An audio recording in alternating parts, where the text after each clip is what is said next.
చేయడానికి కాంగ్రెస్ బీఆర్ఎస్ ఈ రెండు కూడా కుమ్ముక్కైనాయి.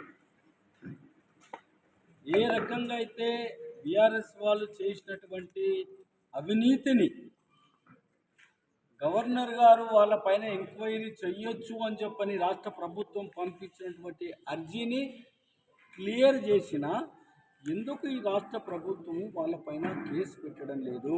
బీఆర్ఎస్ వాళ్ళపైన రంగారెడ్డి పాలమూరు ఎత్తిపోతల పథకం కావచ్చు, కాళేశ్వరం కావచ్చు, మేడిగడ్డ కావచ్చు, ఫోన్ ట్యాపింగ్ విషయంలో కావచ్చు, అధికారులను తీసుకుపోయి జైల్లో వేసినటువంటి ఫోన్ ట్యాపింగ్ విషయంలో ఎందుకు బీఆర్ఎస్ నాయకుల్ని ఎందుకు అరెస్ట్ చేయడం లేదు? కేటీఆర్ మీద ఏదైతే కార్ రేస్ల యొక్క దానిపైన 55 కోట్ల రూపాయలు క్యాబినెట్లో అప్రూవల్ తీసుకోకుండా డైరెక్ట్గా ఇచ్చినటువంటి దాన్ని వేరా కింద చేసినటువంటి కేసు బుక్ చేసినా కానీ ఎందుకు అరెస్ట్ చేయడం లేదు? ఇది ప్రజలకు సమాధానం చెప్పాలి కాంగ్రెస్ వాళ్ళు. మీరిద్దరు ఒక్కటై, మీరిద్దరు కుమ్ముక్కై బీజేపీ గెలవద్దని నరేంద్ర మోదీ గారి పైన దుష్ప్రచారం చేస్తున్నటువంటి కాంగ్రెస్తో బీఆర్ఎస్ వాళ్ళు కూడా కుమ్ముక్కై ఈనాడు బీజేపీ బీఆర్ఎస్ ఒకటని మాట చెప్తుంది. ఏం ముఖం పెట్టుకొని వాళ్ళు మాట్లాడుతున్నారో అర్థం అవడం లేదు.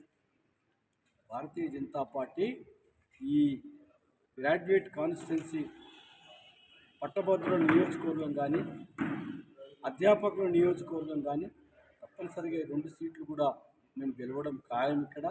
అదే రకంగా ఖమ్మం, వరంగల్, నల్గొండ సీటు కూడా మేము గెలవడం ఖాయము.